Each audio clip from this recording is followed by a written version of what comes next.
Hey guys, it's Terrence here with fishnetproductions.com. Got another video for you today. Today is the second video in the series that I'm doing on EQ. And today we'll be talking about subtractive versus additive EQ, or you may know it better as boosting and cutting. We'll be discussing that and discussing some strategies and maybe talk about why it's popular to use one over the other and things like that. So let's jump right in. Now, probably as you know by now, there's a very popular and common theory when it comes to boosting and cutting, and it's this. It's that you should always cut first and then boost last, or only boost when necessary. Now, there are a couple of reasons why this is popular. One reason is that it's thought that some EQs actually introduce what's called phase shift when you boost. Now, phase shift is actually not as big of an issue as a lot of people make it out to be, and I believe that the strategic use of phase can actually add a certain desirable quality to a sound. Also, phase cancellation only seems to be an issue when you sum to mono anyway, and no one listens to any music in mono anymore anyway. However, this can cause problems when you're doing stuff like summing to mono in your mix, when you're mixing to, if you like to mix in mono and things like that. Now, another reason behind this cut first and boost last thing is popular is because boosting actually lessens the headroom on a track or a mix. Now, I think this practice probably came into place before the digital recording age, where it was really common to record sounds as loud as possible in order to avoid the noise floor being audible. Now, again, this is only an issue when you record at very loud volumes. So let's say you record a bass guitar and it's peaking around -4 dB. Well, if you start to boost anything, especially the low end in that track, you'll probably start getting some digital clipping really, really fast. Now, there's a really big contradiction to these theories, and it's this. It's that you watch like tutorials and read advice from, your favorite mixers, and you see them boosting like all over the place. I mean, some of these guys are notorious for very large boosts, even up in the 10 and 12 dB range of boost in certain frequency areas. And even when you check out a lot of the presets in your plugins, especially like the artist presets that come in some plugins, you'll see all of these large boosts all over the place in these plugins. So the great mixers don't seem to actually be following these common theories, right? So all that said, it leads us to the question of which is better, cutting or boosting, and when should I use each? Well, the answer to this is kind of what I always say, guys. It's a very subjective matter, and it's a matter of taste and preference. However, there are a few rules in mixing that happen so regularly that they sort of become law. Something like putting your kick and snare in the middle and, your lead vocal in the center and stuff like that in your mix. That's kind of like a common law, although there's no rule that says you have to do that. It's just so common that it's almost weird if you do anything different. So what I'm about to explain to you is one of those things that I've seen professional mixers do so regularly that I almost take it as law. So what I do and what I see from the greats is the most real world and practical use of cutting and boosting that I've seen. And it's this: boost the EQ when you're trying to shape a sound and cut when you're trying to correct issues. I'll say that again. Boost the EQ when you're trying to shape a sound and cut the EQ when you're trying to correct issues. Now, another way I like to think of it is cut when you're trying to take something away and then boost when you're trying to add something. And really, it's that simple, guys. And it makes sense, and it's a very objective means, which by now I advocate, but it's a really good objective means to get results. So let's look at some examples of each. So what I like to start out by doing is just listening to, a few seconds of the track, maybe 20 seconds or so, and just try to hear what's going on in the track. If there's a lot of mud, if there's a lot of, anything like honkiness, boxiness, or anything like that I need to correct. And I'll generally go in and correct those issues first, but I'll kind of let the track tell me which direction to go in with that. So this is a track that I've been working on.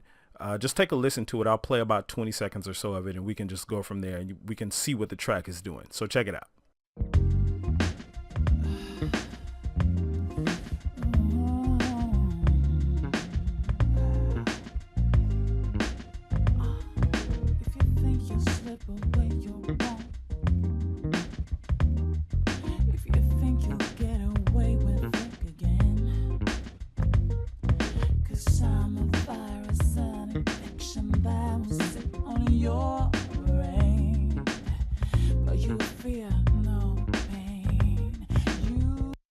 All right, so basically what we have going on here is sort of a hip hop style track. So we already kind of know that this style of music has, is very bass and drum heavy. So, but what I'm hearing in there is a lot of muddiness that's coming from the bass, a lot of dryness that's coming out of the kick drum and stuff that I may want to fix like that. So let's just listen to the bass line by itself. I'll solo that track and we'll take a listen to it.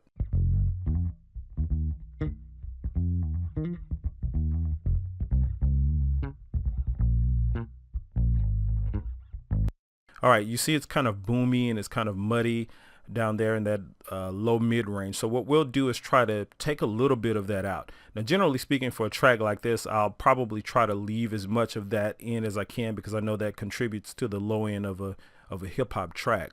But just for the purposes of this video, we'll try to take a little bit of it out and see what it does to the track. So what I have here is the Renaissance EQ6. Very popular EQ, so you're probably familiar with this one already. So we'll take this and try to do some cutting in that range and try to find that muddy frequency. All right, so here we go.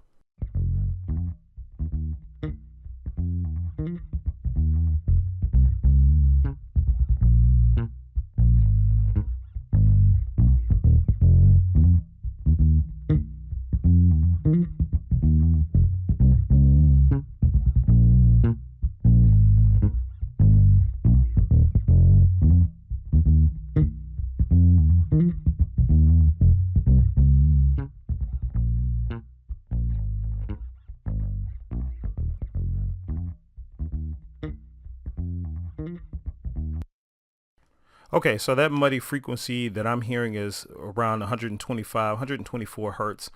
It's contributing to a lot of mud to that low end. So you can see how we kind of used subtractive EQ here to fix that. Now let's A and B that and see what it sounds like. I'll start with it off and then I'll cut it on.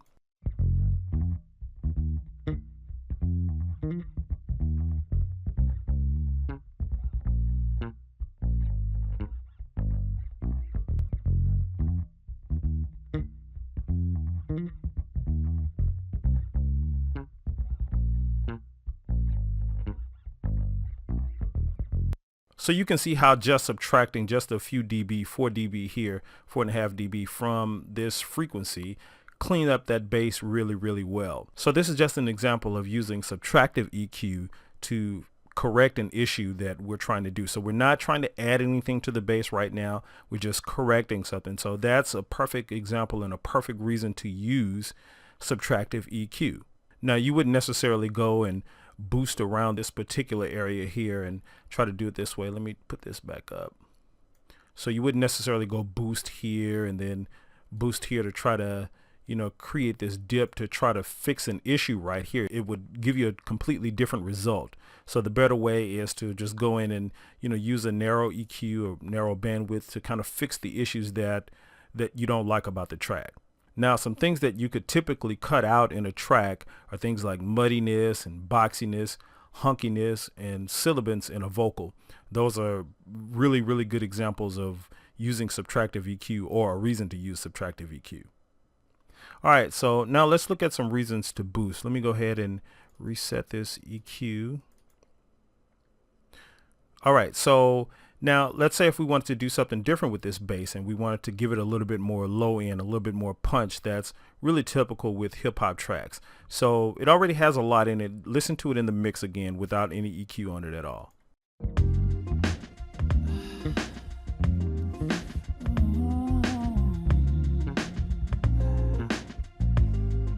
So as you can see, it has a lot of low end to it already, so it's not needing much. But again, for the purposes of this video, let's push it a little bit. And I always like to have what's called a little booty in, my hip hop tracks anyway, just to kind of give it a little thump. So let's work with this bass line and work with the low end a little bit to see if we can push it a little bit.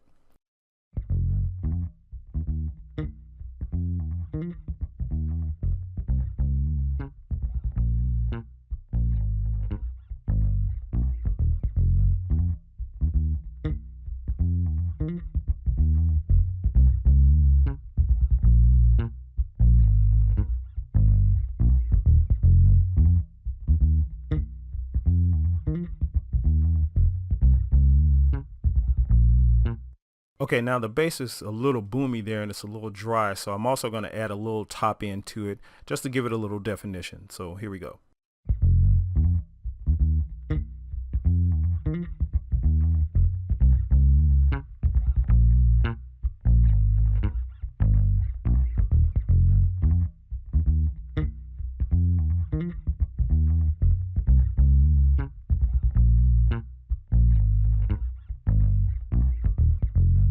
All right, now let's A and B that in the mix and see what it sounds like. I'll start with it off. Here we go.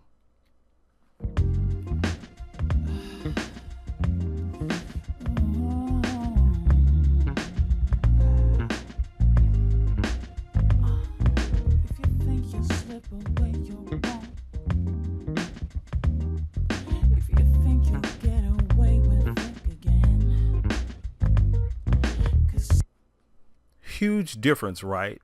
And those are just two examples where you can use boosting EQ to add something to the mix. So again, we were using the low frequency EQ here to give it a little what's called booty on the bottom, and just adding a little definition up top in the almost 2K area. So, and this is again an example of why you would use boosting EQ when you're trying to add something. So again, if you're trying to add presence or anything like that to a mix, usually boosting is the better option.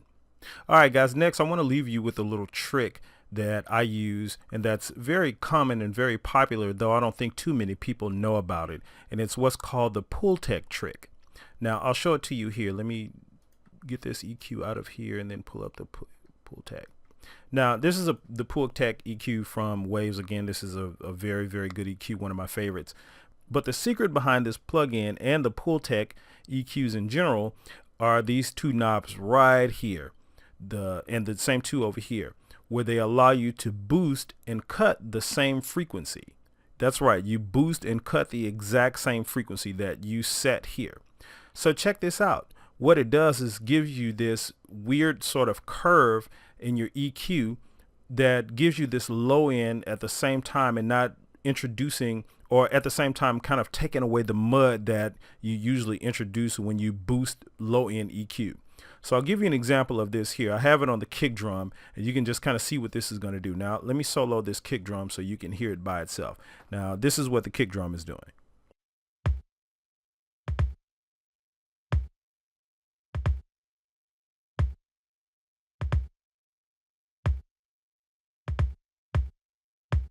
All right, very simple kick drum, right? Nothing really wrong with it. But what we're going to try to do again is add a little bit more bottom end to it. It's a hip hop track, so you're used to kind of hearing that bassy, boomy kick in a hip hop track. So what we want to do is add that low end to it without introducing mud to it at the same time. Now, I'll dial this EQ in and I'll boost and attenuate it at the same time, and you'll see what kind of effect it has. Now, check this out.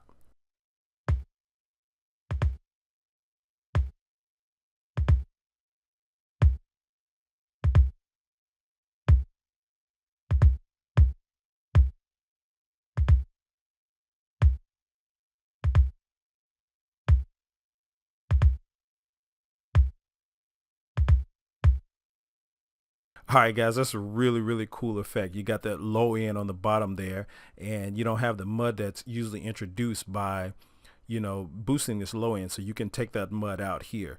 Now, I'll turn this attenuation switch down so you can kind of hear the difference between the two, and I'll kind of A and B that. So check it out.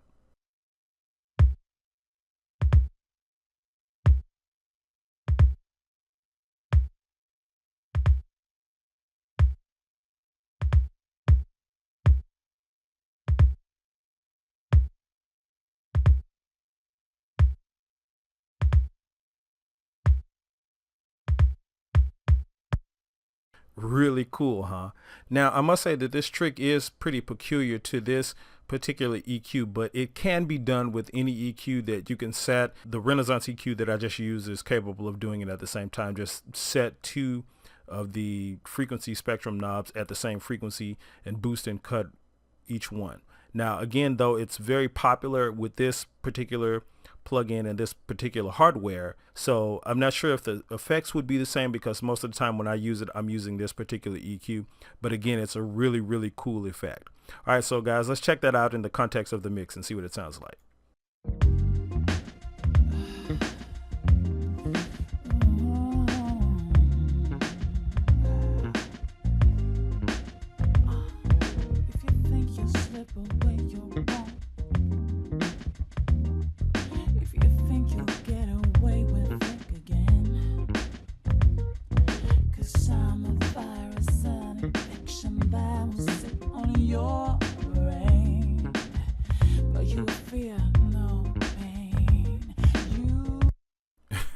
Really nice trick, guys. I love doing this trick on kick drums, on hip hop mix, where you need that low end to be kind of clean, but at the same time punchy. I love doing it on those mixes. All right, guys, so that's it. So a quick recap. What you do is you cut when you're trying to fix problems or take something away, such as muddiness or boxiness or something like that. And then you boost when you're tone shaping or you're trying to add something, such as a tact or clarity or presence or something like that. Now, join me in the next video where we'll be talking about placing instruments in the frequency spectrum for separation using EQ. And guys, don't forget to subscribe to the channel. Again, a lot of these videos I may not put out publicly, so make sure you subscribe to the channel so you get notification when I put these videos out. There are quite a few more videos I'm going to be doing in this EQ series, and you don't want to miss them. So go ahead and hit that subscribe button, and until then, I'll see you guys in the next video.